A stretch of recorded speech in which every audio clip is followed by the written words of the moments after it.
Kenzie Johnston with Livestock Digital Daily, bringing you your December 13th, your Tuesday evening cattle industry headlines.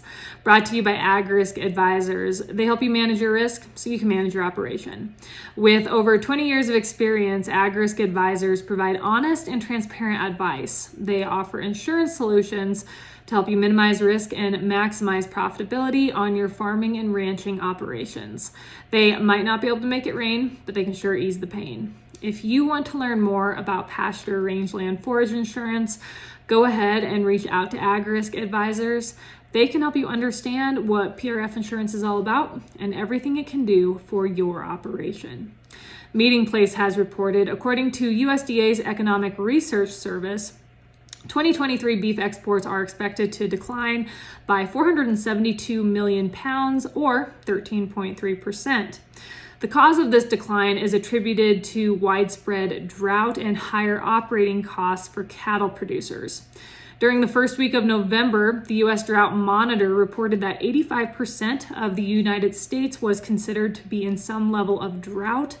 About 76% of the U.S. cattle herd is being raised in these drought-stricken areas.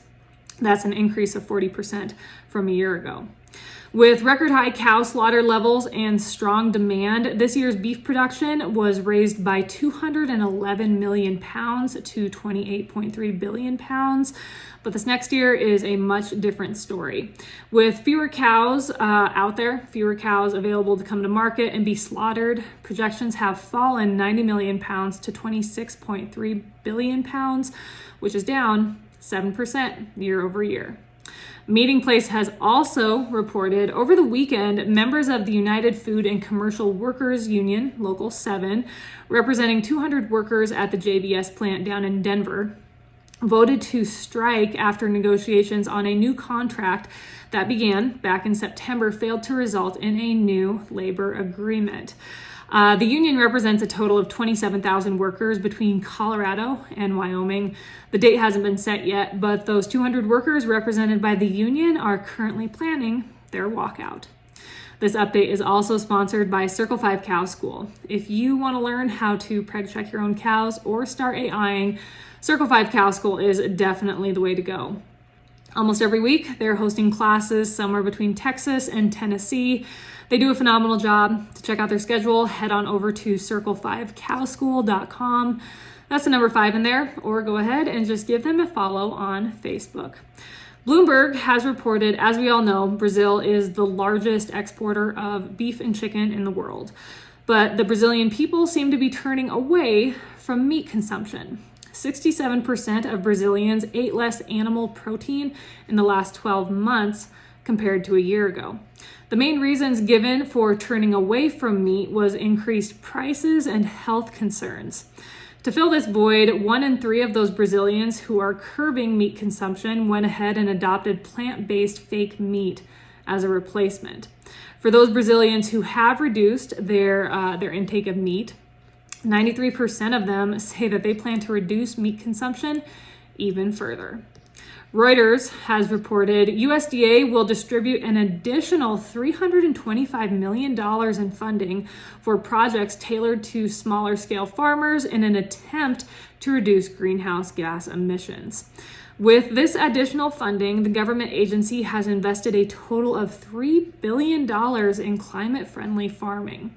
According to Ag Secretary Tom Vilsack, a key goal of the program is to enable more farmers and ranchers to serve the growing consumer market for sustainably produced food.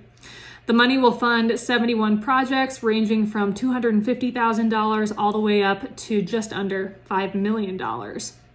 Specifically, these funds will aid small and historically underserved farmers and ranchers.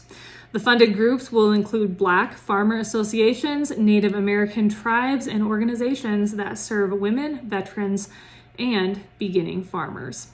Our final sponsor for this update is Open Country LLC. Dan McMartin has Bunning 380 and 780 manure spreaders on his lot, along with a full lineup of livestock equipment manufacturers such as Filson, WW, Real Tough, Workweld, and Gallagher. Keep in mind, all of his Gallagher products are 15% off every day. If you want to learn more, head on over to www.opencountrylllc.com. Finally, Drovers has reported for the week ending December 10th, so that would have been last week, average cattle feeding margins were estimated at $180 per head.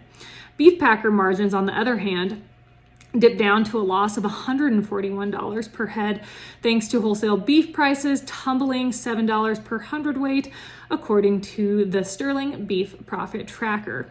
That's the largest weekly packer loss in 7 years. A year ago, during the same week, packers were making $297 per head. That is all I have for you guys today.